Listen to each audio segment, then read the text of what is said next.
Hi, I'm Olivia. You know those moments when everything shifts and nothing will ever be the same. Mine hit at midnight on a freezing January night, with a 102-degree fever and my sister Marina screaming at me to get out of her house. Let me backtrack. I was a second-year medical resident at Metro General, working grueling hours while battling an autoimmune condition that flared at the worst times. Marina, my older sister by 5 years, had offered me a place to stay until I got back on my feet. "What are sisters for?" she'd said, wrapping me in a hug. Back then, it felt like a lifeline. Funny how a new boyfriend changes things. "You can't kick me out. I can barely stand," I said, shivering on the couch, wrapped in the blanket Mom had knitted years ago. "Kyle's moving in tomorrow," Marina snapped. Her arms were crossed, her expression icy. "We need your room." Kyle, her boyfriend of 3 whole months, leaned casually against the wall, wearing a smirk that made my stomach churn. "You've had plenty of time to find your own place," she added. "We never discussed me moving out," I protested, my head pounding and vision swimming. "I'm paying rent." "About that," she interrupted, her tone dripping with mock sympathy. "The money you've been sending doesn't cover your share." It was a blatant lie. I had receipts for every payment. Thank God for my best friend Sophia's advice to document everything. Sophia, a fellow resident who'd seen enough family drama to rival a soap opera, had warned me that Marina's sudden generosity felt off. Desperate, I called our parents. Surely they'd set Marina straight. "Just pack your things and come home," Mom said, sounding distracted. "You know how Marina gets when she's made up her mind." "She's sick, Diana," Dad grumbled in the background. "Tell her to stop being dramatic and work it out with her sister." Shaking, I ended the call. Dr. Chen, my supervisor, had warned me last week that stress was delaying my recovery. "Family should be your support system," she'd said, "not your stressor." I texted Sophia, "Marina's kicking me out. Need help?" Her reply was instant, "On my way. Don't move. Document everything." So feverish and delirious, I hit record on my phone. Marina's voice rose as she hurled my medical supplies into a garbage bag, while Kyle chimed in about how I always played the sick card. They had no idea that their midnight eviction was only the beginning. Sophia's guest room became my haven. Between hospital shifts, I pieced together the truth behind Marina's lies. Those rent payments, she'd been pocketing my money while telling Kyle I was freeloading. One morning, Sophia handed me her tablet. "You need to see this," she said. Kyle had a pattern: 3 women in 2 years, each with eerily similar stories. Move in, isolate, drain their finances, then move on. "Marina won't believe this," I said, my voice hollow. "She doesn't have to," Sophia replied, scrolling through more evidence. "But your parents? They need to see who they're really siding with." Meanwhile, my parents were in full denial mode. Mom flooded the family group chat with Sunday dinner plans, pretending nothing had happened. Dad left voicemails about keeping the peace. "She's going through a rough time," Mom said when she showed up at the hospital unannounced, holding a thermos of soup. "You need to stop holding a grudge." I stared at her, incredulous. I was running a fever of 102 when she threw me out. "You're a doctor, honey. You'll land on your feet," she said, as if that excused it all. Later, Dr. Chen found me crying in the break room. She handed me a steaming cup of tea. "Family dynamics," she said, her voice soft, "are the hardest disease to treat. Sometimes the only cure is cutting out the infection before it spreads." She was right. Marina had begun spinning a web of lies, telling relatives I was unstable and prone to harassment. Our cousin Sarah called me one evening, her tone cautious. "Marina said you've been having breakdowns at work," Sarah ventured. I took a deep breath. "Actually, I've been documenting everything," I said, forwarding Sarah screenshots of my rent payments along with the midnight eviction video. I included Sophia's findings about Kyle's sketchy background and Marina's lies. The line went silent for a moment. Then Sarah spoke, her voice low. "You know she just got promoted, right? She's been telling everyone how Kyle helped her land the position." That was interesting. Kyle had claimed to be a business consultant, but Sophia's research showed his last legitimate job ended 3 years ago. Suddenly, the pieces were starting to form a picture. One Marina wouldn't want her prestigious law firm to see. "Your sister's reputation is everything to her," Sophia said later as we sifted through the evidence. Maybe it's time she learned about the consequences of throwing people away. I stared at yet another missed call from my parents. They'd chosen their side. Now it was time to choose mine. Make copies of everything, I told Sophia. We're going to need them. The push came during Marina's big moment, the annual law firm gala, where she was set to receive her promotion. Sophia's contact at the firm confirmed the story. Kyle had used his fake business connections to help Marina network her way up. Your sister's about to learn a lesson about due diligence, Sophia said, adjusting the neckline of my dress. As a client of the firm through the hospital, I had a legitimate invitation. Marina hadn't counted on that. I spotted my parents the moment I walked in. Mom went pale, and Dad suddenly found his shoes fascinating. Across the room, Marina was glowing under the spotlight, Kyle glued to her side, playing the devoted boyfriend. When she saw me, her smile vanished. "What are you doing here?" she hissed, pulling me aside. Her mask of composure was already cracking. "Supporting my sister's success," I said sweetly. "Isn't that what family does?" Kyle stepped forward, trying to puff up his chest.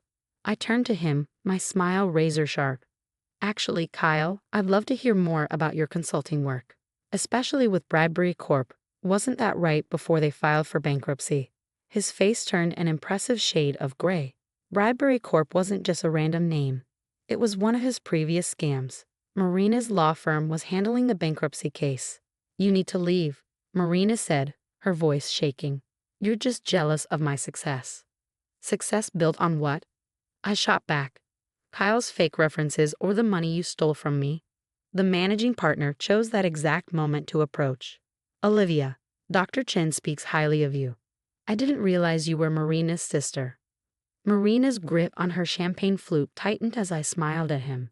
"Oh, I have some fascinating family stories to share," I said, pulling out my phone, including a video of Marina illegally evicting me while I was severely ill and admitting to embezzling my rent payments.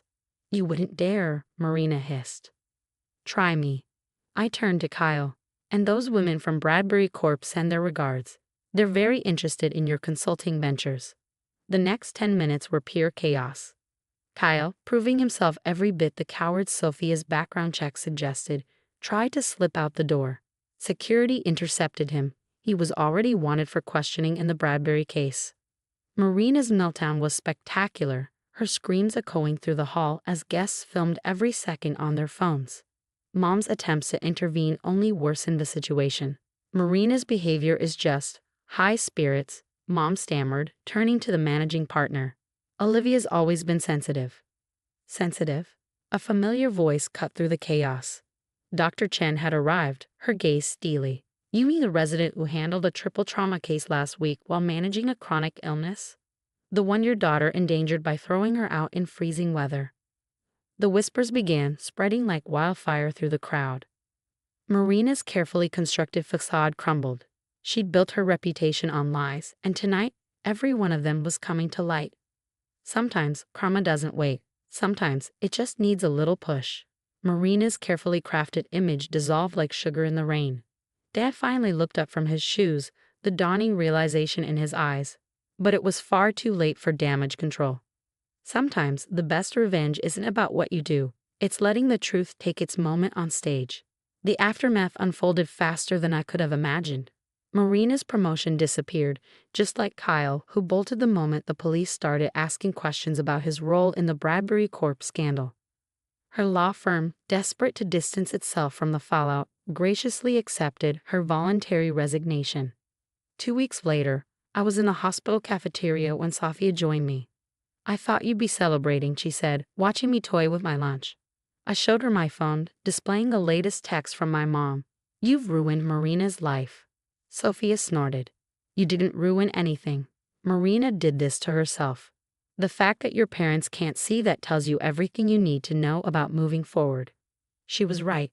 Marina had been forced to sell her house, the one she partly funded with my stolen rent money. Last I heard, she'd moved back in with our parents, who were now dealing with their own social exile. Word of how they enabled Marina's behavior had spread quickly among their circle of friends. During rounds, Dr. Chen mentioned casually, "Your mother tried to corner me in the parking lot." I froze. "What did she say?" "She suggested you'd overreacted." I told her the hospital has an excellent ethics board if she'd like to formally discuss the medical neglect of a vulnerable patient. That made me smile. My chosen family had only grown stronger.